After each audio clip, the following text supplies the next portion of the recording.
हां, जे latest join झाले त्यांना मी पुन्हा एकदा 1-2 मिनिटात रिवाइंड करतो. इथं बघा, फेरी ब्लॅक बॉडी आपण हा कन्सेप्ट चालू केलाय. फेरी ब्लॅक बॉडी याच्यामध्ये सॉरी परफेक्टली ब्लॅक बॉडी त्याच्यातच सब पॉइंट आहे फेरी ब्लॅक बॉडी. सो याच्यातून बघा, आता इथे एक बॉडी आहे, हे बॉडी कन्सिडर केली आपण. हे बॉडी सुरुवातीला लो टेम्परेचर आहे. इथून काय केलं आपण, ऍब्सॉर्प्शन रेडिएशन हे काय केलं, हाय टेम्परेचर हे इन्सिडेंट केलं ह्या बॉडीवर. आणि हाय टेम्परेचर ह्या बॉडीला, ही बॉडी काय करणार आहे, सुरुवातीला ही कम्प्लिटली जी रेडिएशन इन्सिडेंट केलंय आपण, हे ऍब्सॉर्प्शन रेडिएशन किंवा ऍब्सॉर्प्शन एनर्जी म्हणून, हे कम्प्लिटली काय करणार आहे, ही बॉडी ऍब्सॉर्ब करून घेणार आहे. हे कम्प्लिटली काय करणार आहे, ही बॉडी ऍब्सॉर्ब करून घेणार आहे. आणि ही ऍब्सॉर्ब केलेली बॉडी, हे जे ऍब्सॉर्ब केलंय ते कुठेपर्यंत टेम्परेचर हे करणार आहे, आपल्याला इमिट करणार आहे. ते टेम्परेचर इथपर्यंत इमिट करणार आहे जिथपर्यंत हे दोन्ही टेम्परेचर इक्वल होत नाही. सो हे इक्वल झाल्यानंतर हे काय करणार आहे, इमिट करणार आहे. हे इक्वल झाल्यानंतर म्हणजेच काय, ही बॉडी स्वतःचे हाय टेम्परेचर मेंटेन करणार आणि मग ते इमिट करणार. मी सर एक बेस्ट एक्झाम्पल सांगितलं होतं तुम्हाला, ह्या सगळ्या गोष्टी मी बिफोर सांगितलेल्या आहेत. तर आता या ठिकाणी बघा, मी तुम्हाला एक एक्झाम्पल सांगत होतो की रूम टेम्परेचर. आता एक रूम आहे, रूम टेम्परेचरला मी काय करतो, एक हॉट कॉफी कप घेतो. इथं हॉट कॉफी कप घेतला आणि एक फ्रीज मधलं कूल वॉटर घेतलं, म्हणजे एकदम थंड पाणी घेतलं. तर तुम्ही सांगायचं इथं काय होत असेल. एक थोड्या वेळानं, याला मी एक थोडा टाइम पिरियड जाऊ देतो, तर हे काय होतं, हे दोन्ही मध्ये काय चेंजेस होतात, मला कोणी सांगू शकतं? तर या ठिकाणी बघा, हे हॉट कॉफी हे काय होतं की हे काही वेळानं हे रूम टेम्परेचर लेवलला येतं. म्हणजे थंड व्हायला येतं, म्हणजे एक पर्टिक्युलर याचं टेम्परेचर मेंटेन होतं. जर आणि इथं काय होणार आहे, इथं थोड्या वेळानं हे जेवढं थंड होतं ते तेवढं थंड नाही राहणार, ते थोडं हॉट होणार. म्हणजे काय, ते पुन्हा ते कुठं कॉन्स्टंट येणार आहे, रूम टेम्परेचरला येणार आहे. मीन्स काय या सिच्युएशनवरनं एक लक्षात येतंय का, नेचर या प्रत्येक गोष्टीला काय करतं, एक कॉन्स्टंट टेम्परेचर म्हणते आता एखाद्या बॉडीला. म्हणजे जर हाय टेम्परेचर असेल तर लो कडे येतं, लो असेल तर हाय कडे. म्हणजे काय, एक कॉन्स्टंट टेम्परेचर मेंटेन करण्याचा प्रयत्न करतं. सो तशाच पद्धतीनं इथं एखादा पर्टिक्युलर कॉन्स्टंट टेम्परेचर मेंटेन करण्याचा प्रयत्न होतो. सो अशा पद्धतीने मी तुम्हाला इथं सांगितलं होतं की ही बॉडी आता आपल्याला हे काय होतं, हे इक्वॅलिटीमध्ये. मग मी अशा पद्धतीने सांगू का, अजून एक तुम्हाला बेस्ट एक्झाम्पल सांगतो की सर तुम्ही म्हटलं आता sun is an black body, how it is an possible. आता इथं बघा, समजा या ठिकाणी एक व्हाईट पेंटेड स्लॉट आहे, एक ऑब्जेक्ट आहे, आणि दुसरा हा ब्लॅक पेंटेड आणि हा व्हाईट पेंटेड. आता मी काय केलं, व्हाईट पेंटेड मध्ये याच्यावर सुद्धा काही रेडिएशन इन्सिडेंट केले, म्हणजे ऍब्सॉर्प्शन याच्यावर इन्सिडेंट केलं. सो मला एक्झॅक्टली लक्षात येईल की ही बॉडी जास्तीत जास्त ऍब्सॉर्प्शन करेल, ही बॉडी लाईट जास्तीत जास्त ऍब्सॉर्प्शन करेल, ही बॉडी व्हाईट पेंटेड हे कमी ऍब्सॉर्प्शन करेल. मला याच्यामध्ये रिफ्लेक्शन दिसतील. मग सर त्या ब्लॅक बॉडीमध्ये रिफ्लेक्शन होत नाहीत का? होतच नाहीत का? हो, होत असतात, आपल्या डोळ्याला दिसत नाहीत. ते ब्लॅक मुळे त्याच्यातले रिफ्लेक्शन्स आपल्याला जाणवत नाहीत किंवा दिसत नाहीत. अशाच पद्धतीनं सनचा आपल्याला हा ब्लॅक पार्ट आपल्याला हा लक्षात येत नाही किंवा दिसत नाहीये. सो लक्षात ठेवा की याच्यामध्ये एक पर्टिक्युलर टेम्परेचर मेंटेन झालं, हे हाय टेम्परेचर, म्हणजे एक पर्टिक्युलर लिमिटेशन पर्यंत ही बॉडी काय करते, तिथले हीट रेडिएशन आहे हे पूर्ण कम्प्लिटली एनर्जी ऍब्सॉर्ब करते आणि देन रिफ्लेक्ट करते आणि देन रिफ्लेक्ट बॅक करते. सो त्या रिफ्लेक्ट बॅक मध्ये केव्हा रिफ्लेक्ट करणार आहे, ही बॉडी हाय टेम्परेचर मेंटेन करणार. म्हणजे ही बॉडी हाय टेम्परेचरला गेली, मीन्स काय झालं, ती बॉडी काय झाली, रिफ्लेक्ट केली. हे म्हणजेच काय, रिफ्लेक्शन झालं. मीन्स त्या ठिकाणी असं एकदम सिंपल गोष्ट सांगू का मी, म्हणजेच काय, इथं मी जे सांगितलं, इथं इन्सिडेंट केलं आणि ऍब्सॉर्प्शन. म्हणजे काय, sun is the one big source of the black body. आता मला सांगा सर, याचं काय वेव्हलेंथची कंडिशन आहे का? नाही. All wavelength are incident on in this particular body.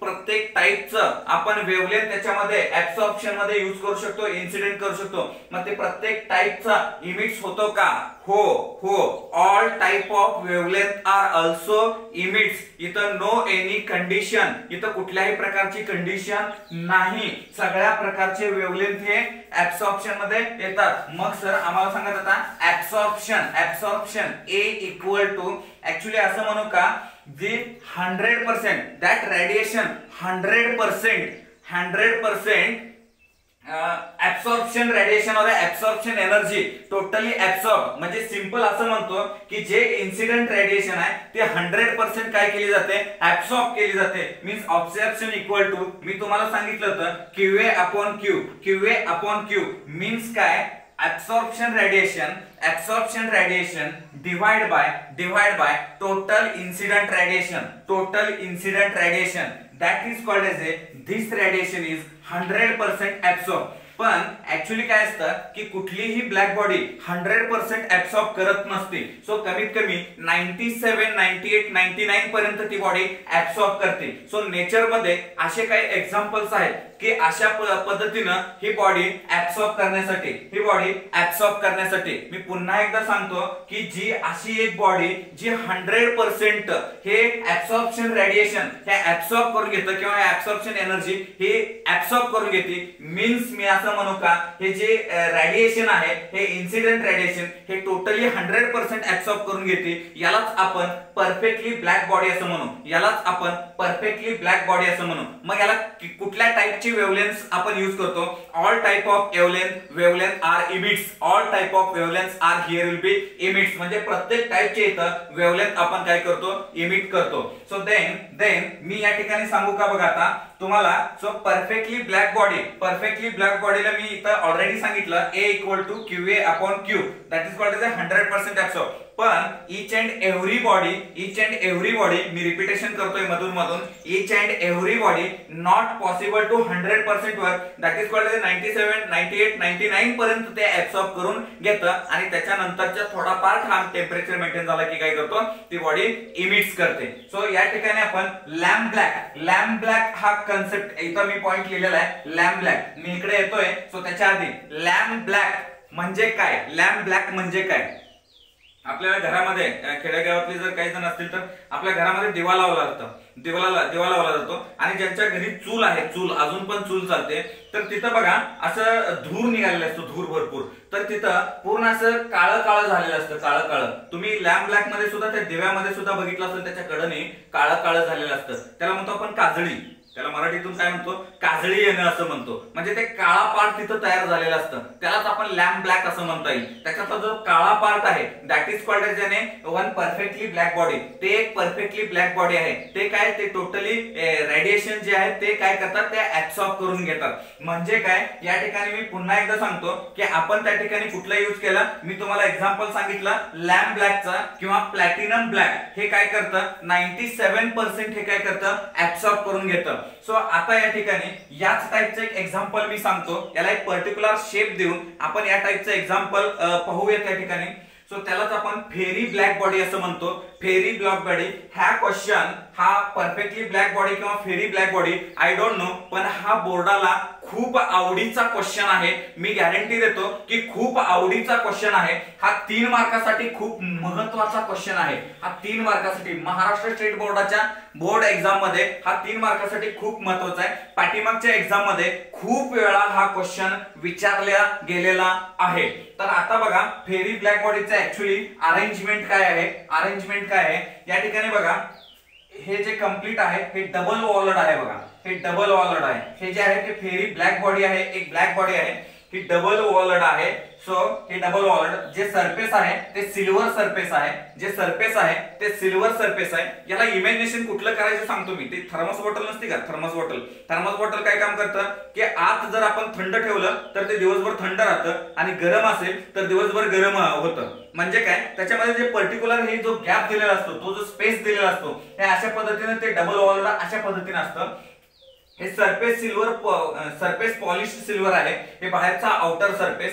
आणि हा जो आहे हा कशासाठी वापरायचा आहे, कोनिकल प्रोजेक्शन आहे, जे मी इन्सिडेंट रेडिएशन करणार आहे, जे इन्सिडेंट रेडिएशन जर मी असंच ठेवलं तर ते परफेक्टली 180 डिग्री मध्ये रिफ्लेक्ट होऊ नये, 180 डिग्री मध्ये रिफ्लेक्ट होऊ नये म्हणून मी हे सिच्युएशन मध्ये इथं कोनिकल प्रोजेक्शन ठेवलेलं आहे. सो त्याच्यानंतर याच्यामध्ये जे आहे ते काय आहे, इव्हॅक्युएटेड स्पेस. इव्हॅक्युएटेड स्पेस म्हणजे ह्यामध्ये हे गॅप जो आहे तो एक पर्टिक्युलर स्पेस आहे, जो एक गॅप आहे तो एक पर्टिक्युलर स्पेस आहे, आणि जे आतलं सरफेस आहे ते surface coated with lamp black. Surface coated with lamp black म्हणजे ते आतलं जे सरफेस आहे हे कम्प्लिटली काय असणार आहे बाळांनो, ब्लॅक बॉडी असणार आहे. हे कम्प्लिटली काय असणार आहे, हे ब्लॅक बॉडी असणार आहे. मीन्स काय, हे परफेक्टली लॅम्प ब्लॅक म्हणजे ह्या आतलं जे सरफेस आहे हे परफेक्टली लॅम्प ब्लॅक किंवा ब्लॅक बॉडी असणार आहे. आता आपण काय केलं बघा, हे इन्सिडेंट रेडिएशन, हे इन्सिडेंट रेडिएशन इन्सिडेंट केलं याच्यावर. इथं काय झाला की इथला जो आहे तो ऍक्च्युली हा ठीक आहे, इथली जी ही बॉडी आहे ही कंप्लीट आतली ब्लॅक बॉडी आहे. मग आपण म्हटलं ना इथं 100% करणार आहे किंवा मी सांगितलं तुम्हाला 97 to 99% ठीक आहे, आपण ही बॉडी ऍब्सॉर्ब केली. समजूया इथं आपण रेडिएशन इन्सिडेंट केलं, इन्सिडेंट केल्यानंतर हे काय केलं, इथं 98% आपण इमॅजिनेशन करू की त्याने ऍब्सॉर्ब केला.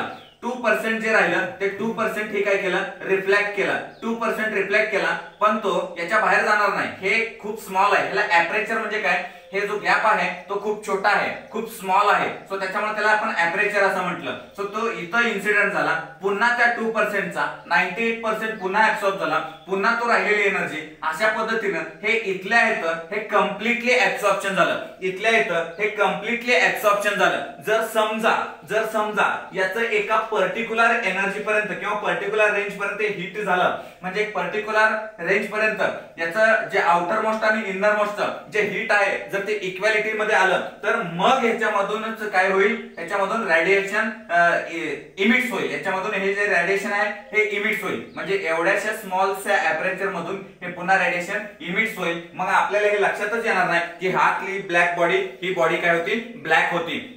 म्हणजे ऍज लाईक ए सन, मी सुरुवातीला सांगितलं होतं ऍज लाईक ए सन. सनचं काय असतं, मी पुन्हा एकदा म्हटलं की जर ती हाय टेम्परेचर असल्यामुळं ती बॉडी काय करणार आहे, इमिट्स करणार आहे. ते बॉडी काय करते, इमिट्स करते, काय रेडिएशन इमिट्स करते. सो तशाच पद्धतीनं हे कम्प्लिटली, आता याच्यामध्ये मी हे ह्याचा नंतरचा पार्ट सांगितला, पण सुरुवातीला हे काय करतं, हे कम्प्लिटली म्हणजे 98% इथं 98% इथं प्रत्येक ठिकाणी म्हणजे हे टोटली ऍब्सॉर्ब केलं. ही बॉडी काय केली, जे इन्सिडेंट रेडिएशन केलं होतं ही टोटली काय केली, ऍब्सॉर्ब केली. म्हणून याला आपण काय म्हटलं, फेरी ब्लॅक बॉडी असं म्हटलं. म्हणून याला आपण काय म्हटलं, फेरी ब्लॅक बॉडी असं म्हटलं. जर याचा हाय टेम्परेचर मध्ये जर कन्वर्ट झालं तर थोड्या प्रमाणात हे काय करतं, ट्रान्समिशन करतं.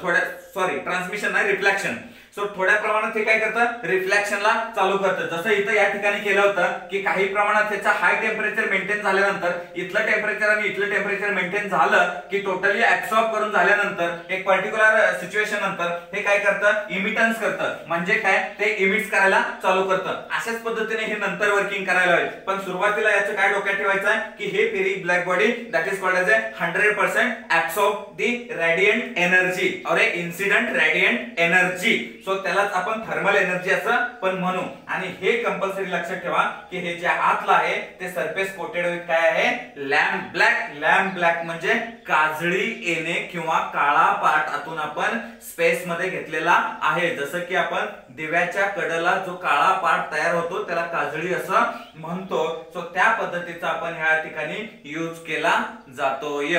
तुम्हाला लक्षात आलंय का बघा, हे समजलंय का, बघा कळतंय का, लिहून घ्या, ते काढून घ्या.